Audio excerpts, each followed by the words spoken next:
사실 오늘 이 본문은 굉장히 익숙한 본문 중에 하나입니다. 포도나무와 가지 비유. 설교자 입장에서 익숙한 본문을 설교하는 건 참 쉽지 않은 거예요. 왜냐하면 여러분들이 오랜 시간 신앙생활을 하면서 이 본문을 들어도 몇 번 들었을 거기 때문입니다. 그러나 설교자들이 이렇게 익숙한 본문임에도 불구하고 계속해서 반복해서 이 본문을 정하고 설교한다는 건 그만큼 이 본문이 주는 메시지가 중요하다는 겁니다.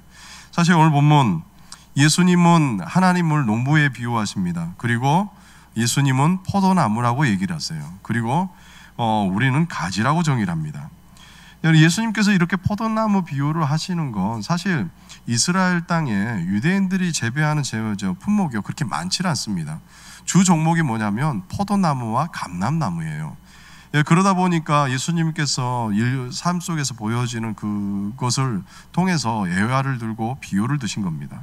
자, 우리가 비유의 내용을 읽어봤잖아요. 하나님이 농부시고 예수님이 포도나무시 되시고 우리가 가지라고 얘기를 합니다. 그러면 하나님이 농부시라 그러면 농부 되신 하나님의 소원은 뭘까요? 여러분 농사를 안 지어보셨나요? 농사를 짓는 사람이 뭘 기대하고 씨를 뿌리고 파종을 하고 모내기를 하면서 모르십니까요? 그렇죠. 열매를 기대하지 않는 농부는 아무도 없어요. 여러분 심겨질 때는 열매라는 걸 기대해요. 저도 어렸을 때 농사 참 많이 지었습니다. 여러분 논농사 한번 생각해 보세요. 지금은 기계가 다 하지만 기계가 없던 시절 한번 생각해 보세요.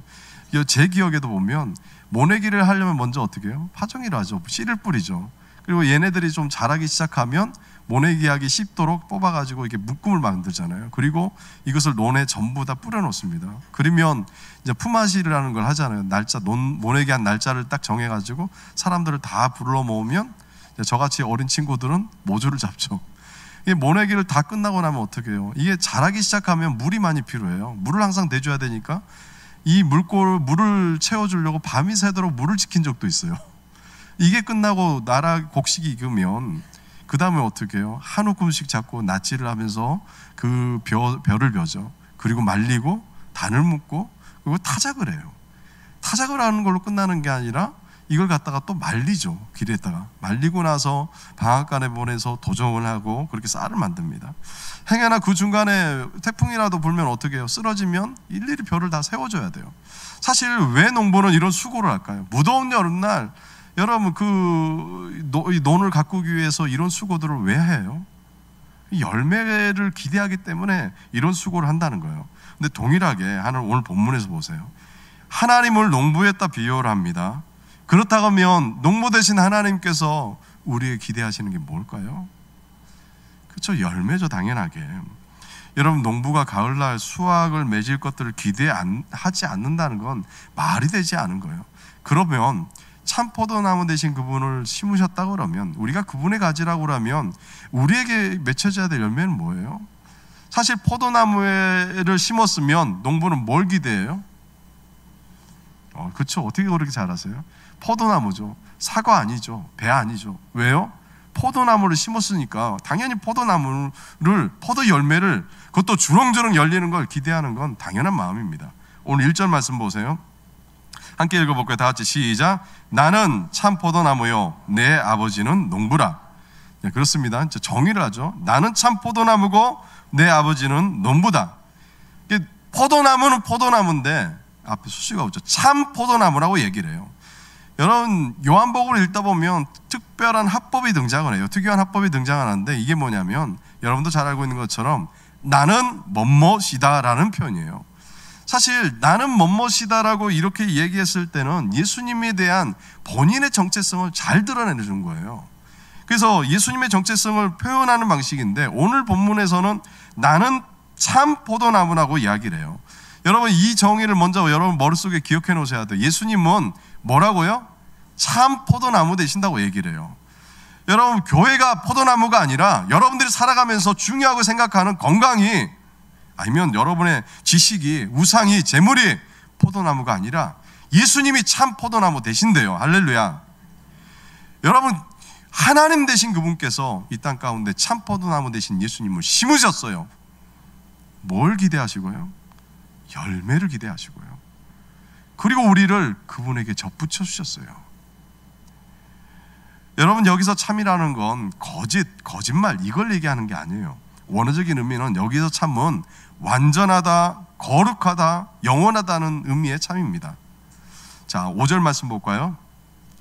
나는 포도나무요, 너희는 뭐라고요? 가지래요. 그가 내 안에, 내가 그 안에 거하면 사람이 열매를 많이 맺나니 나를 떠나서는 너희가 아무것도 할 수 없습니다. 여러분, 여기서 가지는 결국 뭘 뜻할까요? 주님이 참 포도나무 되신다 그러면 내가 가지가 되는 거예요. 여러분, 우리가 속한 이 교회 공동체가 가지가 되는 거예요. 서두에 여러분 참 포도나무란 전제를 머릿속에 기억하라고 했죠. 참 포도나무 대신 그분께 붙어 있다 그러면 우리 공동체는 주님의 가지가 된다는 거예요. 여러분, 이게 뭘 의미하냐면 한번 생각해 보세요. 우리가 이 땅을 살아갈 때요, 그저 그런 존재가 아니라는 거예요. 여러분, 만군의 주여 하나님, 이 땅 가운데 하나님이 예수 그리스도를 심부셨다니까요.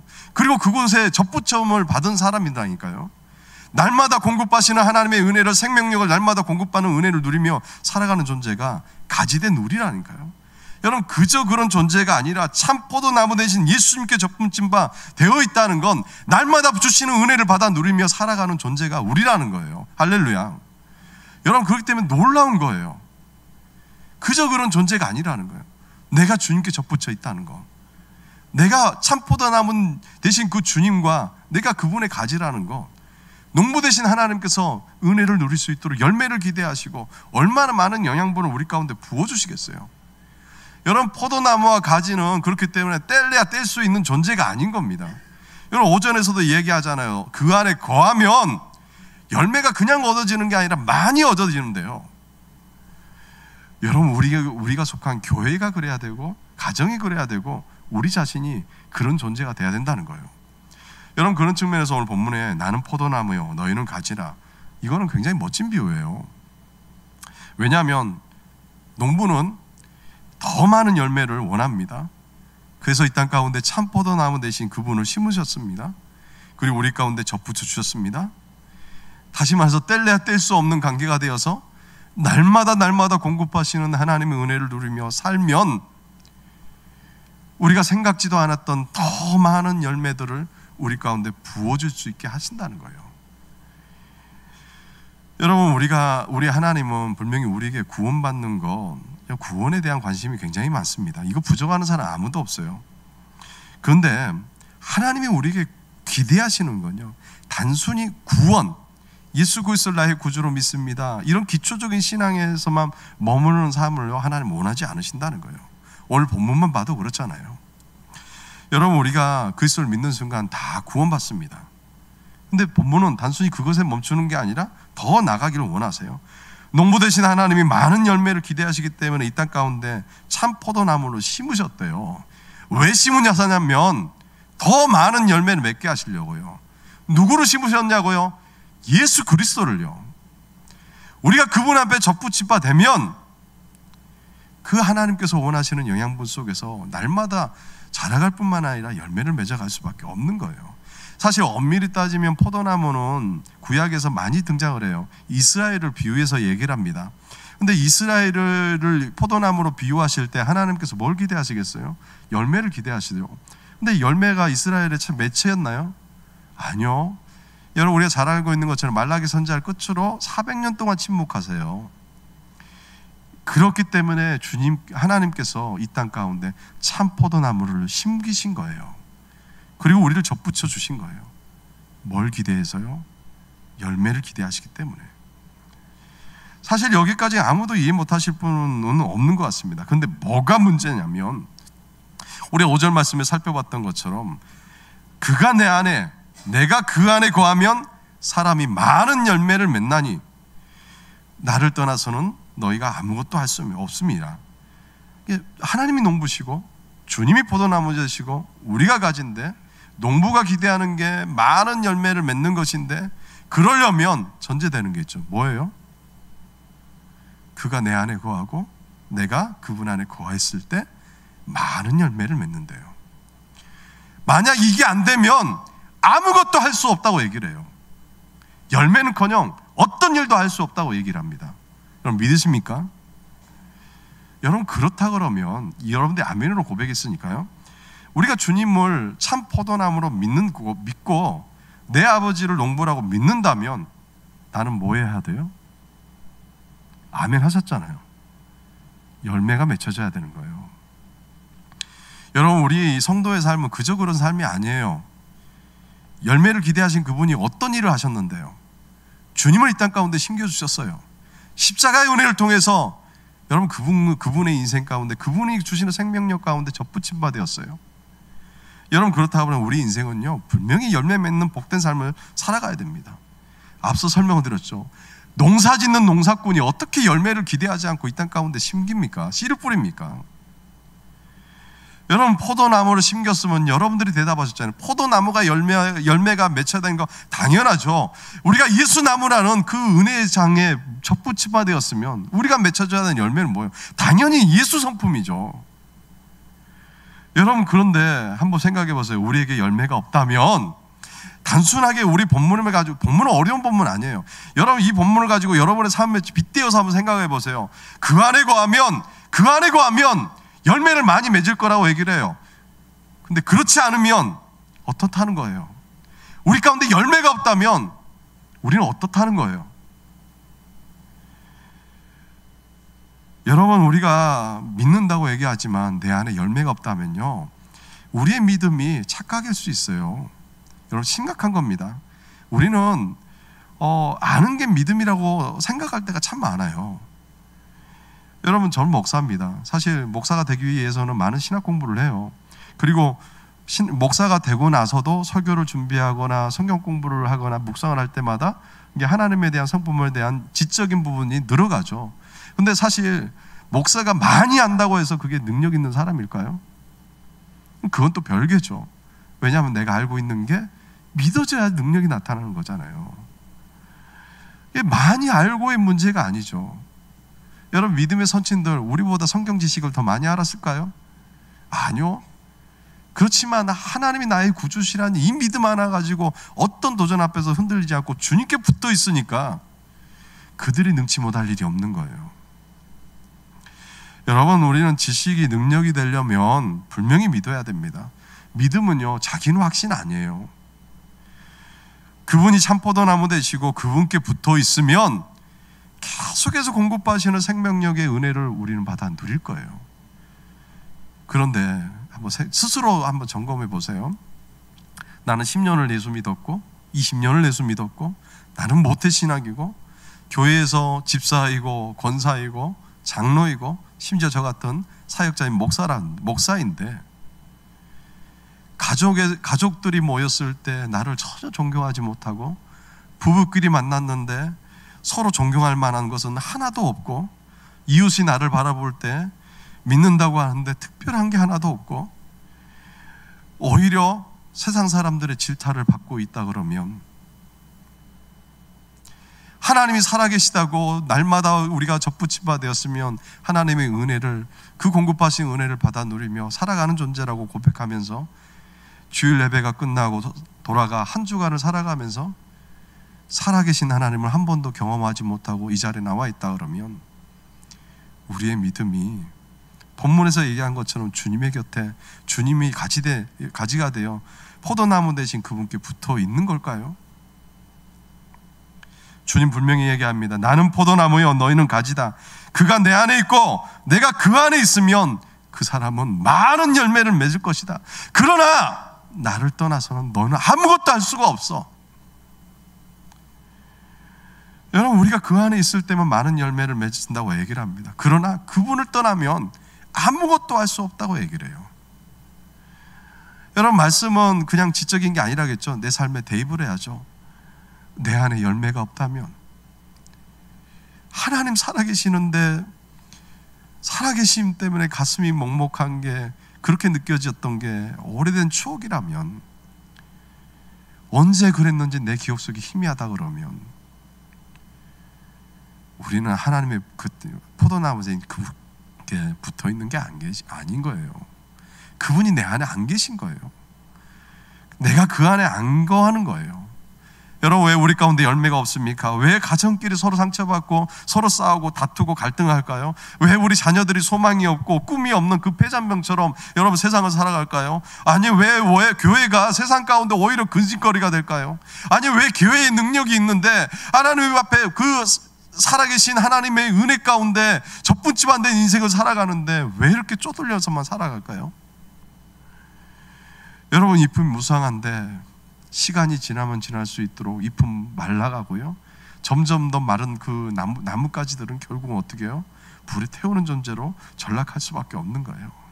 지금은 겉이 정말 화려할 수도 있지만 가까이 가보니까 열매는 하나도 없는 거예요. 어떻게 보면 겉만 보면 허울 좋은 교회가 되기 때문에 여러분 아무 능력도 발휘하지 못하는 거예요.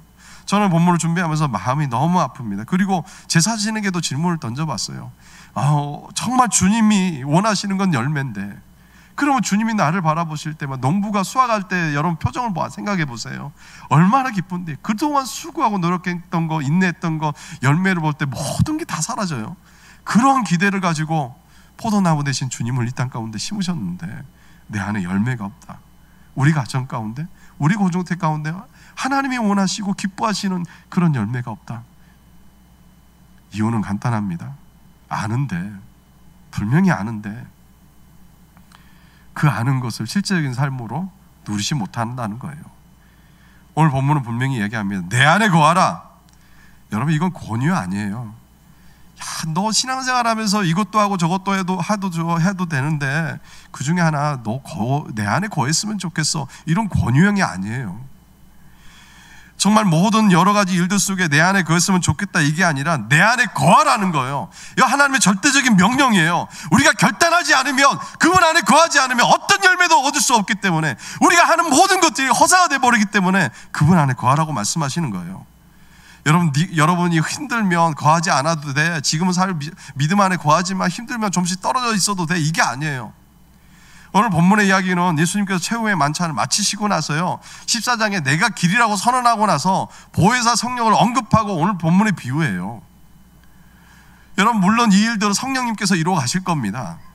근데 이 거하라는 것은 선택사항이 아니고 꼭 해야 되는 중요한 이야기라는 거예요. 반드시 지켜야 될 일이라는 거예요. 이 일을 통해서 거해야지만 열매 맺은 삶을 살아갈 것이고, 거해야지만 열매를 맺어야지만 주님의 제자라는 거예요. 여러분, 15장 다시 한번 볼까요? 내 안에 거하라는 표현이 얼마나 강조를 하고 있는지요. 2절을 보면 내게 붙어 있어라고 얘기를 합니다. 이 붙어 있다는 건 뭐예요? 내 안에 거하라는 의미잖아요. 4절 말씀 볼까요? 내 안에 거하라, 나도 너희 안에 거하리라. 예수님께 붙어 있으라는 거예요. 내 안에 거하라는 거예요. 5절 말씀도 볼까요? 그가 내 안에, 내가 그 안에 거하면, 6절에요, 사람이 내 안에 거하지 아니하면, 7절에요, 너희가 내 안에 거하고 내 말이 너희 안에 거하면, 9절에 내 사랑 안에 거하라. 여러분, 이 비유의 말씀 속에서 예수님께 최후의 만찬을 끝나고 나서 제자들에게 권면하시면서 왜 이렇게 계속해서 반복할까요? 왜 이렇게 강조를 할까요? 농부는 뭘 원하신다고요? 열매를 원하신다고요.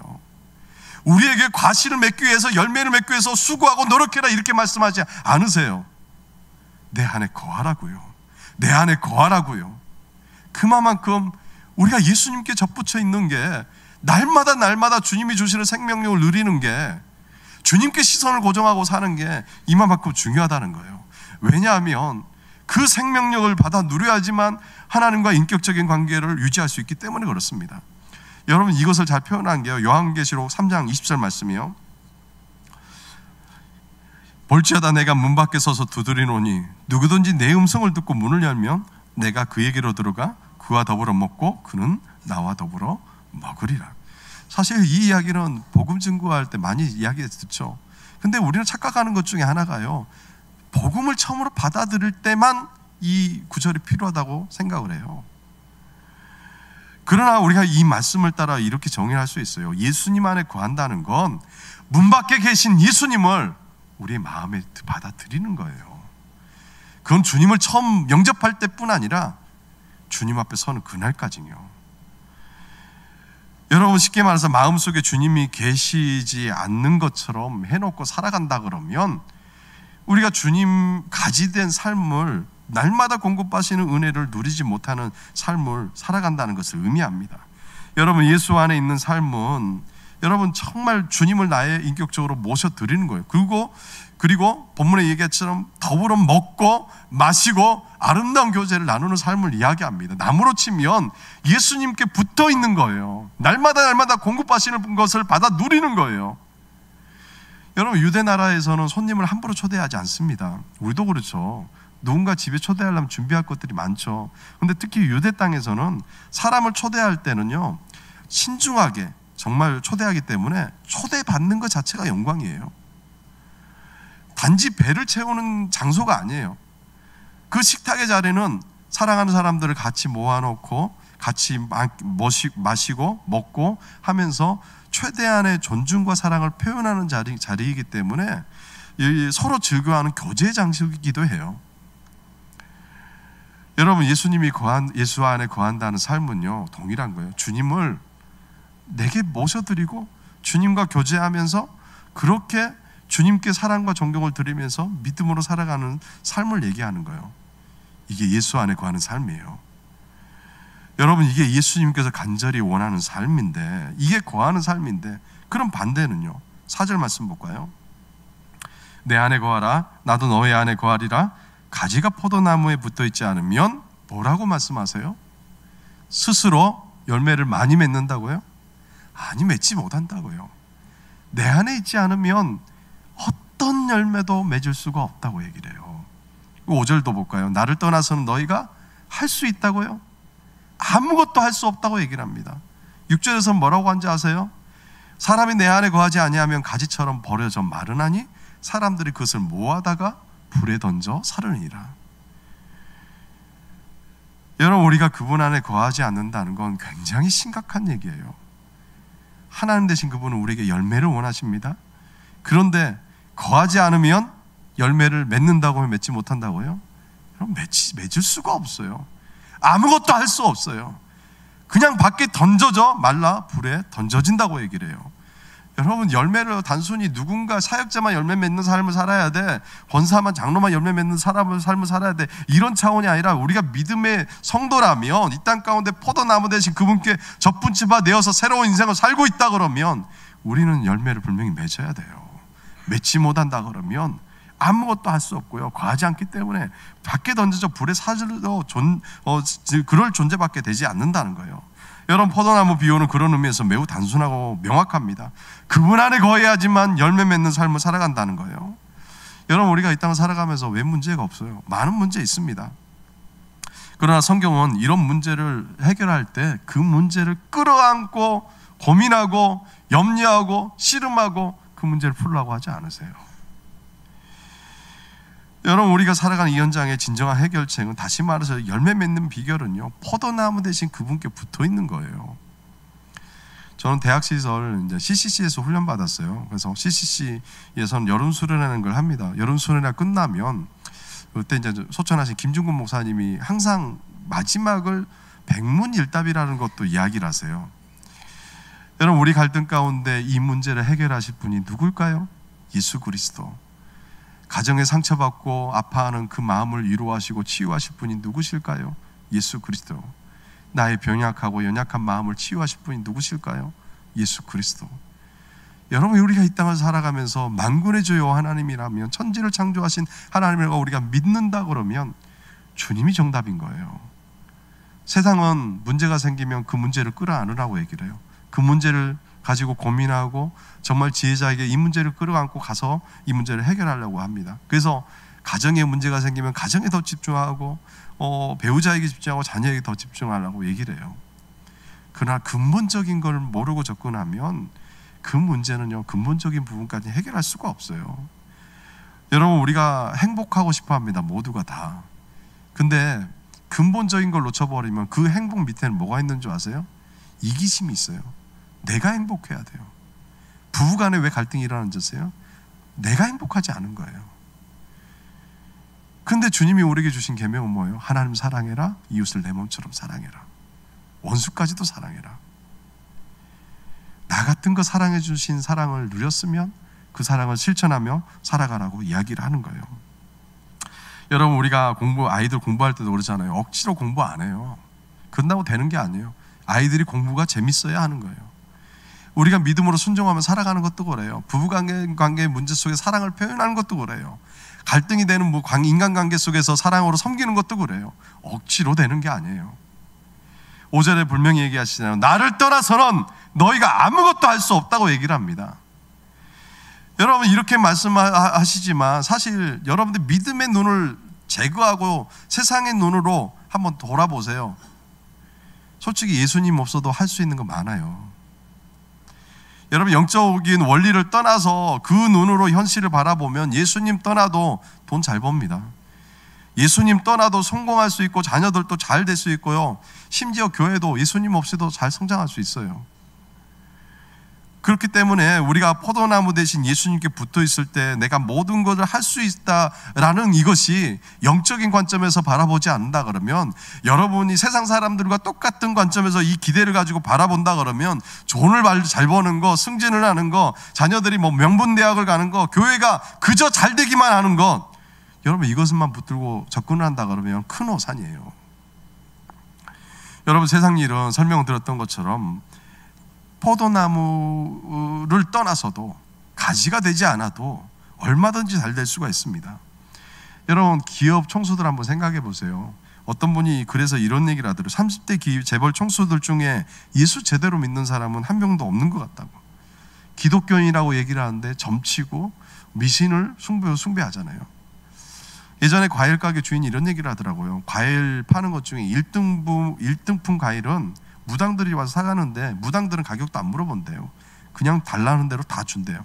그렇게 흠없는 과일을 드려야 신이 잘 내린다나 이렇게 얘기를 하면서요. 오늘날 얼마나 많은 사람이 점을 치고 구슬하고 여전히 아직도 인생의 문제를 해결하기 위해서 점집을 찾아갑니까? 예수 안 믿어도 좋은 일이 생길 수 있죠. 기대하는 것만큼 일이 잘 풀릴 수 있고 얼마든지 예수 안 믿어도 성공할 수 있어요. 어쩌면 나를 떠나서 많은 일을 할 수 있다고 얘기하는 게 세상 사람들일 거예요. 근데 성경은 분명히 이야기하잖아요. 나를 떠나서는 너희가 아무것도 할 수 없다. 여러분 여기서 이야기는 돈을 잘 벌고 성공하는 세상의 일이 아니에요. 인생의 목적이 뭔지를 알아야 돼요. 여러분이 세례받기 전에 소리문답이라는 거 공부할 거예요. 여러분 제1문에 사람의 제일 된 목적이 뭐라고 얘기를 하던가요? 하나님을 영화롭게 하는 거예요. 하나님 영광에 사는 거예요. 다시 말해서 여기서 모든 걸 할 수 있다는 건 하나님의 영광을 위해서 내가 할 수 있는 것들이 많다는 거예요. 여러분 우리가 바라는 열매와 정말 사람들이 바라는 그 열매와 하나님이 바라는 열매는 다르다는 거예요. 오늘 본문에 등장하는 농부 분명히 우리에게 열매를 원하신다고 얘기를 합니다. 그 열매를 원하시기 때문에 포도나무 대신 그분을 심으셨대요. 그리고 우리는 가지래요. 분명히 농부는 열매를 원하시는데 그 열매를 기대하기 위해서 포도나무 대신 예수 그리스도를 땅 가운데 심으셨고 우리를 그분께 접부셨다 그러면 우리는 농부의 의대대로 심겨진 포도나무대로 포도나무 열매를 맺는 것처럼 예수의 성품을 내맺어야죠. 여러분 예수라는 나무에 붙어 있는데 어떻게 사과를 맺을 수 있고 어떻게 다른 열매를 맺을 수 있어요? 여러분 마태복음 7장 26절에 이렇게 얘기를 합니다. 그들의 열매로 그들을 알지니. 분명히 우리가 맺혀진 열매를 통해서 우리의 성품이, 우리의 본질, 우리의 정체성을 알게 된다고 얘기를 해요. 이건 주님의 말씀입니다. 여러분 나무와 열매를 따로 분리해서 여러분 생각할 수 있을까요? 여러분 생각할 수 없습니다. 분명히 그 나무를 심었으면 그 나무 열매가 맞는 거 당연하죠. 여러분 당연하게 마찬가지죠. 포도나무 대신 그분이 예수님이라면 예수님 닮아가는 거 당연한 거죠.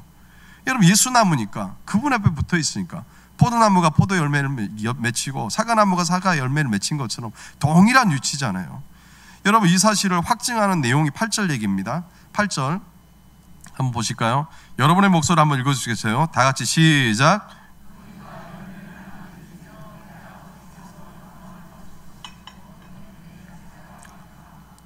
너희가 내 제자가 되리라 이렇게 얘기를 합니다. 여러분 제자는 예수님께 접붙임 바 된 사람이에요. 다시 말해서 예수님 닮아가는 사람이고 예수님의 성품이 열매로 드러나야 되는 사람이에요. 여러분 그러니까 그 안에 너희가 열매를 많이 맺으면 그 다음에 뭐요? 내 아버지께서 영광을 받으실 것이고 이렇게 살아갈 때 주님의 제자라는 거예요. 이게 삶의 목적 자체가 불명하죠. 여러분, 우리가 가시를 맺으면 분명히 예수님을 닮은 사람이 된다는 것을 우리 가운데 이야기를 합니다. 그런데 그 열매가 구체적으로 뭐냐? 9절과 10절 말씀을 보세요. 9절과 10절. 아버지께서 나를 사랑하신 것 같이 나도 너희를 사랑하셨으니 나의 사랑 안에 거하라. 내가 아버지의 계명을 지켜 그의 사랑 안에 거하는 것 같이 너희도 내 계명을 지키면 뭐 안에 거하라고요? 그렇죠, 내 사랑 안에 거하라고요. 여러분 가운데 누군가를 사랑해야 되는데 너무 마음이 불편한 분 계세요? 사랑은 노력으로 되는 게 아니잖아요. 여러분 연애할 때 생각해 보세요. 억지로 되던가요? 그냥 좋으니까, 사랑하니까 다른 액션들이, 행동들이 다 따라오는 거예요. 예수님으로부터 먼저 사랑을 하면, 예수님의 사랑 가운데 그 풍성히 부어주시는 은혜 가운데 거하면 사랑하는 힘이 우리 가운데 절로 넘쳐날 줄로 있습니다. 여러분, 하나님이 우리에게 부어주시는 충만이요, 성령 충만이라는 단어는요, 이 찬에 가득 차고 멈추는 게 아니에요. 계속해서 넘치도록 부어주시는 거예요. 그런데 그런 충만의 은혜를 누리는데 어떻게 하나님의 은혜를 안 전해요? 어떻게 사랑하지 않을 수가 있어요? 오늘 본문의 말씀에 빗대어 본다면 결국은 뭐냐? 주님의 그 풍성한 은혜의 강가에 우리가 뿌리를 내리지 못하면, 붙어있지 않는다 그러면 열매를 맺을 수가 없다는 것을 이야기합니다. 여러분, 우리가 믿음 생활하는데 진실하지 못해서 괴로운 사람 있으세요? 여러분, 진실도 마찬가지입니다. 예수님 사랑하면, 예수님께 접붙지만 되면 날마다 풍성한 그 은혜를 믿음으로 바라보고 붙들고 살아가면 하나님께서 우리의 진실한 모습도요, 풍성하게 만들어 주실 겁니다. 여러분, 예수님 살아가면, 붙들려 있으면 진실할 수밖에 없는 거예요. 여러분, 기도도 그래요. 여러분 한번 생각해 보세요. 아침에 새벽에 일어나서 새벽 제단 쌓는 거, 새벽 무릎으로 사는 거 억지로 힘들어요. 오히려 어떤 분의 말씀처럼 새벽 침대가 된다고 그러죠. 새벽 무릎이 아니라. 새벽 침대가 되는 건 쉽지만 새벽 무릎 되는 건 억지로 아니래요. 부어주셔야지만, 은혜 가운데 있어야지만 그 일을 감당할 수 있는 거예요. 여러분, 어떤 사람은 성격과 기질 절대 안 뺏긴다고 얘기를 해요. 근데 오늘 본문은 뭐라고 하세요? 하지 못할 게 없대요. 그분 안에 있으면. 그분 안에 있으면 필요하다면 성격 기질을 바꾸실 거예요. 그렇지만 그러지 않다 할지라도 하나님은 그 사람을 통해서 분명히 일하신다니까요. 이게 하나님의 능력이라는 거예요. 하나님의 영광을 위해 쓰임받도록 우리를 이끌어 주실 거라는 거예요. 그래서 성경은 나의 열매가 아니라 하나님의 은혜 가운데 있다 그러면 결국 사랑이잖아요. 하나님 사랑, 이웃 사랑인데 이러한 사랑함을 통해서 우리에게 맺혀져 가는 건 성령의 9가지 열매들이에요. 11절 말씀입니다. 내가 이것을 너에게 이름은 내 기쁨이 너희 안에 있어 너희 기쁨을 충만하게 하려 함이니라. 사람의 제일 된 목적은 하나님을 영화롭게 하는 겁니다. 그 영화로움을 통해서 즐거워하는 거예요. 기쁨이 없다면 어떻게 그렇게 생활해요? 천국은요, 여러분이 꿈꾸는 것처럼 어떤 곳일까요? 그냥 하나님 앞에 찬양하고 영광 돌리는 것 그 자체로 기뻐하는 것이 천국이에요. 근데 이 기쁨을 언제 누리냐? 예수님 만나야 참된 기쁨을 누린다는 거예요. 예수님께 붙어 있어야 참된 기쁨을 누린다는 거예요. 예수님께 붙어 있지 않으면 생각만 해도 내 마음이 억울하고, 예수님께 붙어 있지 않으면 어떻게 저 사람이 나한테 이럴 수 있지? 기도를 하는데도 눈물이 나오고, 사람을 만나는데 화가 치미르는 거예요. 억울하고 원통한 일이 있는데 한이 맺히는 이유는 여러분, 예수님께 붙어 있기 때문이 아니라 주변 환경 가운데, 상황 가운데 내가 놓여 있기 때문에 그러는 거예요. 여러분, 그렇기 때문에 예수님을 떠나서는요, 어떤 열매도 맺을 수 없습니다. 아무리 어려워도, 아무리 고난 가운데 있어도 예수님께 붙어 있으면요, 한이 되는 그것은 나의 기도 제목이 되는 거예요. 한나가 기도할 때 어떤 심령으로 기도했어요? 근데 그렇게 간절하게 하나님 앞에 나와 기도했더니 사무엘이라는 인물을 통해서 하나님께서 어떤 일을 이루세요? 여러분, 슬픔은 예수님께 붙어 있으면 오히려 그것이 하나님의 위로를 경험하는 은혜장이 됩니다. 좌절할 수밖에 없는 상황 가운데 있다 할지라도요, 사도 바울처럼 감옥에서 빌립보서를 쓰면서 뭘 얘기해요? 기쁨을 얘기하잖아요. 예수님께 붙어 있으면, 예수님 앞에 거해 있으면, 예수님이 부어주시는 풍성한 은혜 속에 살아간다 그러면, 여러분, 그렇다 그러면 아빠 서두에 얘기했처럼 내가 고민하는 가정의 문제, 부부간의 갈등의 문제, 자녀들의 문제, 교회 공동체의 문제, 여러분, 그 갈등의 현장 속에 뭐가 나타날까요? 아마 붙어있는 사람들을 통해 사랑과 기쁨과 화평과 오래 참음과 자비와 양성과 온유와 충성과 절제의 열매들이 드러나면 그 공동체는 하나님을 사랑하겠죠. 그리고 이웃을 끌어안고 지체들을 끌어안고 연약함을 끌어안고 서로 사랑하게 되겠죠. 그럼 그 안에 뭐가 충만해요? 기쁨이 충만해지는 거예요. 마태복음 21장에 보면 예수님께서 무화과 나무 잎을 저주하는 장면이 등장합니다. 왜 저주하셨어요? 열매가 없으니까요. 그리고 마태복음 12장 33절에도 이렇게 얘기를 합니다. 나무도 좋고 열매도 좋다 하든지 나무도 좋지 않고 열매도 좋지 않다 하든지 하라.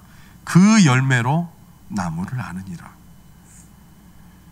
열매로 우리 가정을 알고 공동체를 알고 나를 알 수 있어요. 여러분, 우리가 신앙생활 하는데 잎이 무성하게 바리새인과 서기관들처럼 그렇게 신앙생활 할 수도 있습니다. 그러나 여러분들 아무리 열심히 해도 종교적인 열심의 부분에서는 바리새인들을 따라갈 수 없을 겁니다. 그런데 예수님께서 이들을 저주하셨어요. 왜요? 열매가 없으니까요. 예수님이 열매 맺지 못한 나무에 대한 판결은 확실합니다. 2절 말씀만 봐도 그렇잖아요. 열매 맺지 않은 가지는 아버지께서 그것을 어떻게 하신다고? 제거해 버리신다고요.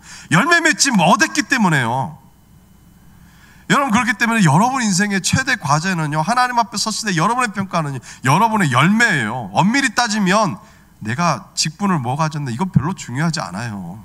내가 신앙 연수가 몇 년이 되었는지 이거 중요하지 않고요. 내 은사가 뭔지 이거 별로 중요하지 않아요. 중요한 건 내게 주신 것을 통해서 내가 열매를 맺고 있느냐 이 여부예요.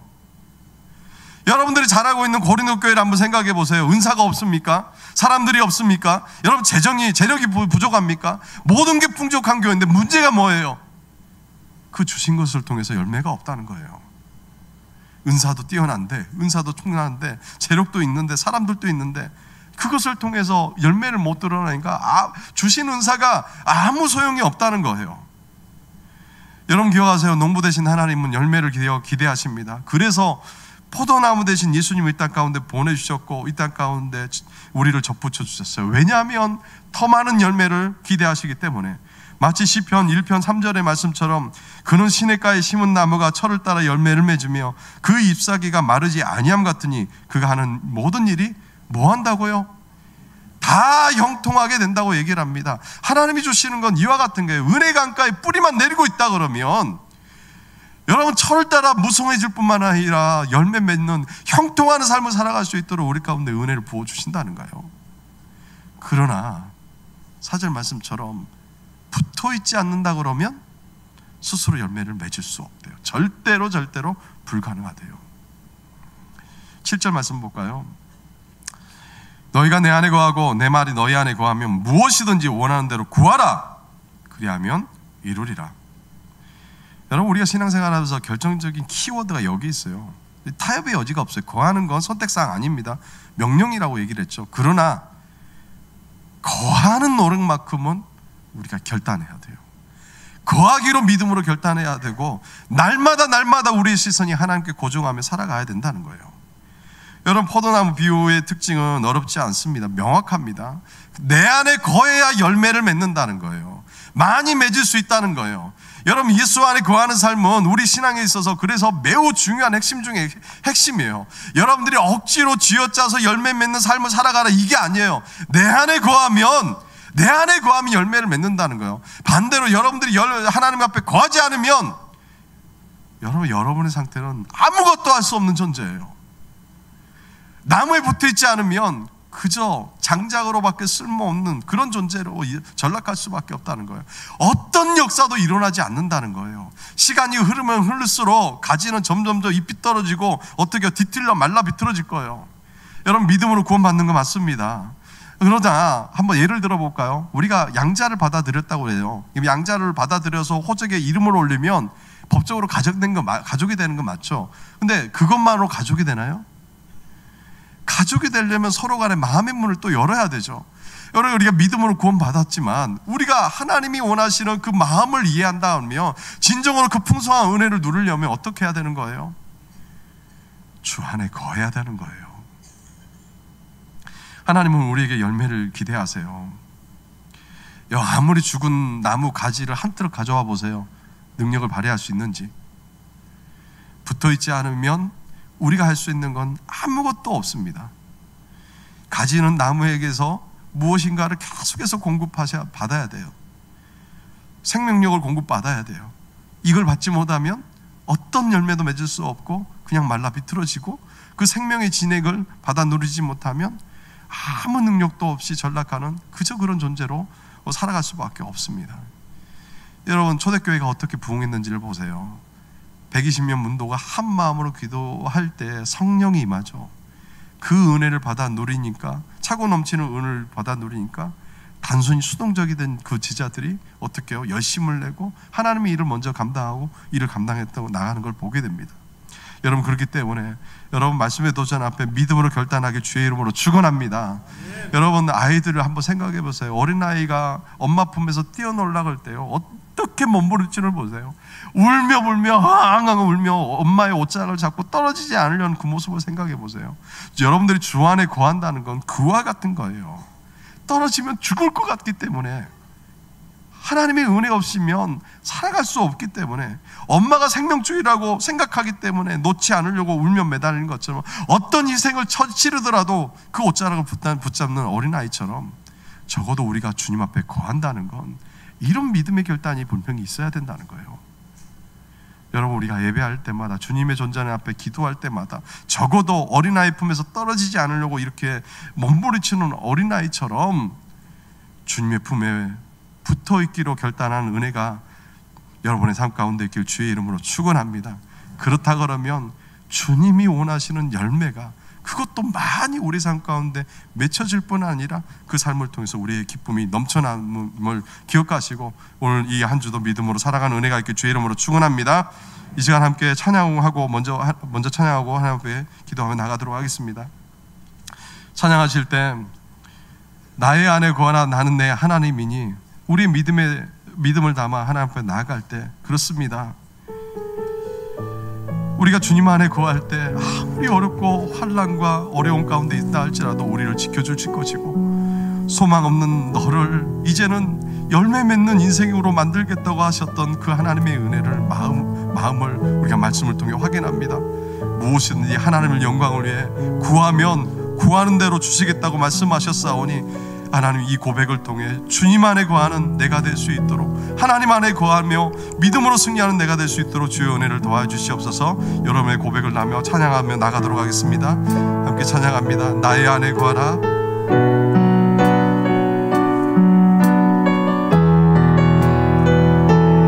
우리 믿음으로 고백하며 나갑시다.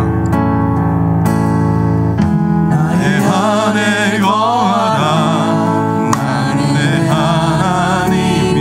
모든 환난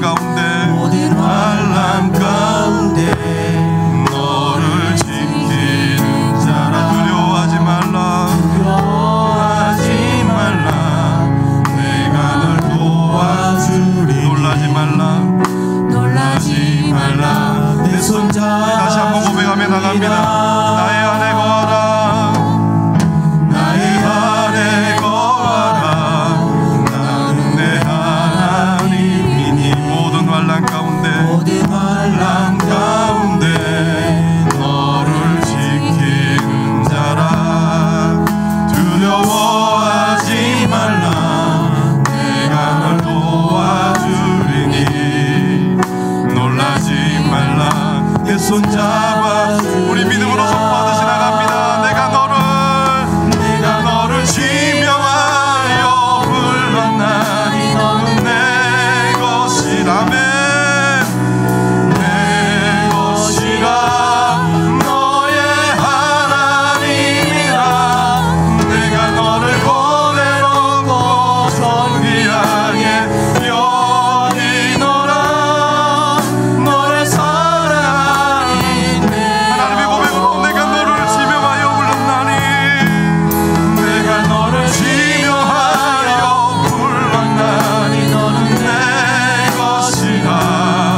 살기를 원하오니 하나님이 나의 하나님 되시오니 모든 환난 가운데 우리를 지켜주시고 소망 없는 너를 붙들어 주셔서 예수 그리스도께 접붙임바 되는 인생 되게 하여서 열매 맺는 삶을 살아갈 수 있도록 은혜 도와주시니 주님이 원하시는 열매 맺는 삶을 살아갈 수 있도록 이 한 주도 하나님 은혜를 더하여 주시옵소서. 주여 한번 부르며 기도하며 나갑니다. 함께 기도합니다. 주여, 사랑과 은혜가 충만하신 아버지 하나님, 이 시간도 주님 말씀을 기억하며 하나님 앞에 믿음으로 결단하며 나가길 원합니다. 주여 은혜를 더하여 주시옵소서. 주여 은혜를 더하여 주시옵소서.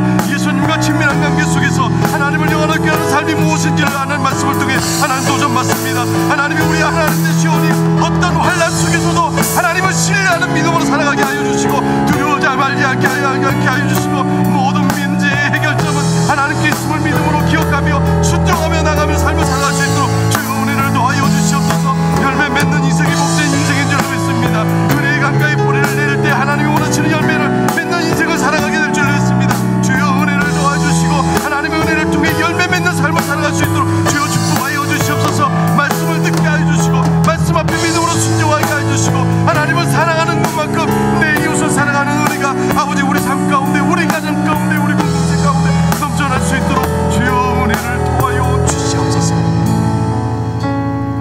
사랑과 은혜가 충만하신 아버지 하나님, 오늘 말씀을 통해 농부 되신 하나님께서 정말 우리에게 열매 맺는 삶을 원하신다는 것을 또 마음에 새기게 됩니다. 하나님, 농부의 마음을 알기에 이 땅 가운데 참포도 나무 되신 예수 그리스도를 심으시고 우리를 접붙임화된 열매 맺는 삶을 살게 하셨사오니 날마다 공급하시고 부어주시는 하나님의 은혜를 받아 누리며 열매 맺는 삶을 살아갈 수 있도록 주의 은혜를 더하여 주시옵소서. 주 안의 구함이 우리의 생명과 직결됨을 다시 한번 마음에 새깁니다. 날마다 주님께만 우리의 시선을 고정하며 살게 하여 주시고 날마다 부어주시는 그 은혜에 우리의 삶이, 우리의 가정이, 우리의 공동체가 차고 넘치게 하여 주셔서 은혜의 열매가 우리가 사랑하는 삶의 현장 가운데 맺혀지게 하여 주시옵소서.